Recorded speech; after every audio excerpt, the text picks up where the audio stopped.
지금 현재 여론조사로는요. 그러니까 여러 곳에서 여론조사를 실시하고 있고 중앙 여론조사 기관이 이제 움직일 때도 있고 중앙 언론사가 움직일 때도 있고 또 지방선거는 각 지역에 있는 언론사가 주관이 돼서 또 여론조사를 실시합니다. 대구면 대구, 뭐 경북이면 경북, 뭐 부울경이면 부울경 다 이제 그렇게들 하고 있는데 그런 수십 이 여론조사를 다 종합적으로 정리를 해보면 현재 15곳에서 민주당 후보가 앞서 있습니다. 부산은 오차 범위 이내로 들어왔다고는 하지만 역시 절대 숫자에 있어서는 민주당 후보가 앞서 있습니다. 그래서 지금 이런 여론조사 결과만 놓고 보면은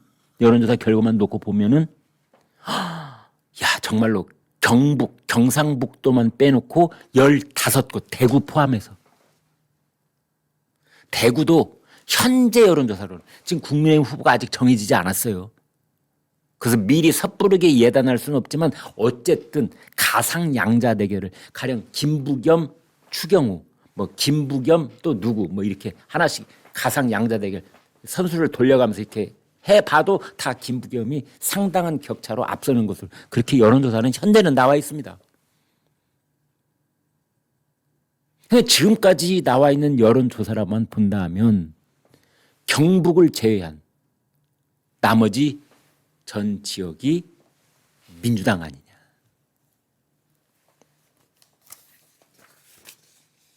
그런데 아무튼 어느 지역 할 것 없이 이 무당층 30% 안팎입니다. 제가 누누이 말씀드리지만 어떤 선거가 됐든 대통령 선거가 됐든 국회의원 총선이 됐든 지방선거가 됐든 물론 각 지역구 또는 선거구에 따라서 크게 이 편차가 좀 나기도 합니다만 일반적으로 말씀을 드려보면 3대 3대 3으로 수렴을 할 때가 대부분이다. 이번에도 이제 조선일보가 아주 기다란 장문의 그 특집 기획기사를 내보내서 이번에도 무당층이 30%다. 서울을 30%, 대구 경북 35%, 부울경은 20%. 그래서 3대 3대 3이라는 건 뭐냐? 결국은 6월 3일에 가깝게 갈수록 여당 지지 30, 야당 지지 30. 내 마음은 아직 정하지 않았어요 하는 사람이 30. 이렇게 되는 것이다. 그래서 이 무당층이 내 마음을 정하지 않았노라고 한 사람들이 어디로 움직이느냐가 관건이 될 것이다. 이제 이런 겁니다.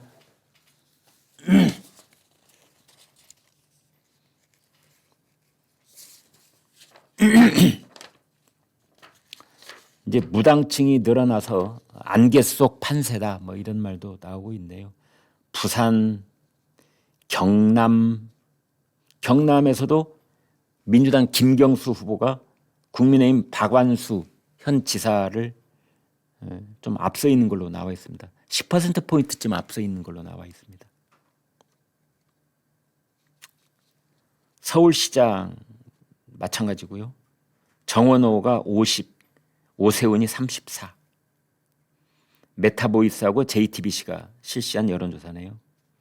대구에서는 A리서치하고 대구 MBC가 실시를 했는데 김부겸 49.2, 추경호 35.1.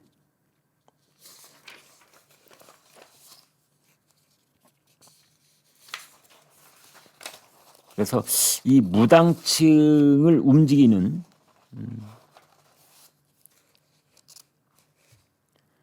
이제 부산 같은 경우에는 오차 범위 이내로 들어와 있다고 하는데 박형준 후보가 중도 지향적이고 보수 연대 한동훈 그 연대의 가능성을 이제 내비치는 그런 선거 운동을 하면서 무당층으로 가 있었던 샤이 보수 표심이 움직일 수 있다라는 가능성을 보여줬죠.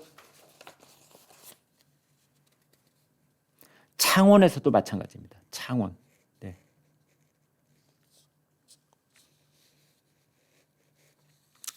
창원 한국 리서치하고 KBS 창원에서 조사를 한 이제 경남지사에 대한 여론조사였습니다.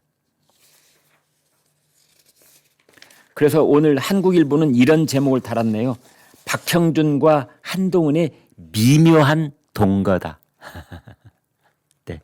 두 사람 다 선거 연대에 대해서 이제 똑부러지게 얘기는 안 하고 있습니다. 왜냐하면 한동훈은 국민의힘에서 제명당한 사람이잖아요. 퇴학당한 사람이잖아요. 그런데 박형준은 지금 이제 국민의힘의 우등생이란 말이죠. 그래서 이제 이 대놓고 우등생이 퇴학생하고 연대를 하겠다 이러면 안 되잖아요.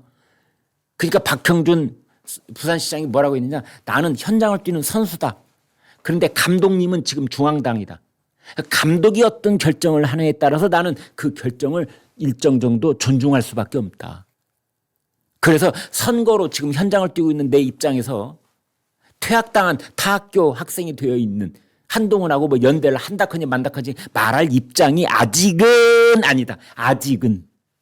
그런데 선거일이 다가옴에 따라서 자연스럽게 단일화 얘기가 나오지 않겠느냐. 부산시장 단일화가 아니라 부산 북구에 관한 단일화 얘기가 나오지 않겠느냐. 그러면은 단일화는 박민식하고 한동훈 어떻게 할 것이냐. 그리고 그것과 맞물리면서 부산시장 후보인 박형준하고 부산 북구 갑 후보인 한동훈하고 선거 연대 이제 둘이 만나서 막 투샷도 찍고 같이 구호도 외치고 그런 상황이 벌어질 가능성을 배제하지 않고 있는 겁니다. 다음 테마 뉴스 보여드리겠습니다. 서영교를 믿을래? 이원석을 믿을래? 서영교 지금 이제 법사위원장이죠.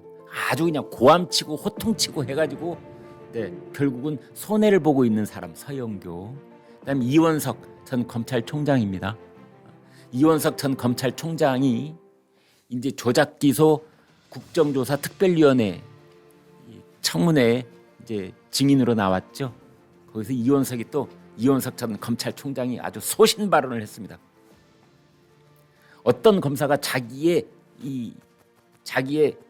장래를 걸면서까지 이화영을 위해서 회유를 하겠냐. 이화영이 뭐가 이쁘다고. 어떤 검사가 전도양양한 검사가 자기 장래를 온통 이화영을 위해서 걸겠냐. 회유를 했다고? 이 말이 되냐. 그리고 지금 재판 중인 사건에 자꾸만 국회가 이런 걸 하는 게 이게 바로 삼권 분립을 무너뜨리는 것이다. 그러자 이제 서영교 뭐라고 했느냐. 이제 이원석 총장이 입을 막느라 바빠지는 거죠. 윤석열 대통령한테 반기를 들었던 이원석 총장이 그렇게 단호하게 나올 거라고 예상을 못 해가지고 이제 이원석 총장 입을 막느라 바빠지는 거죠. 답변하지 마세요. 그만하세요. 이렇게 호통 작전으로 나가더라.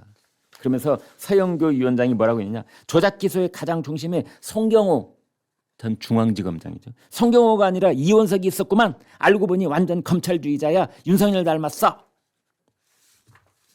이제 이런 자세한 내용을 조선일보의 김윤덕 기자가 쫙 이렇게 쭉 풀어내면서 이렇게 질문을 던집니다. 세상이 하수상하여 진실이 뭔지 헷갈리는 요즘이지만 누가 저더러 서영교 말을 믿을래 이원석 말을 믿을래 하면 두말 없이 후자를 택하겠습니다.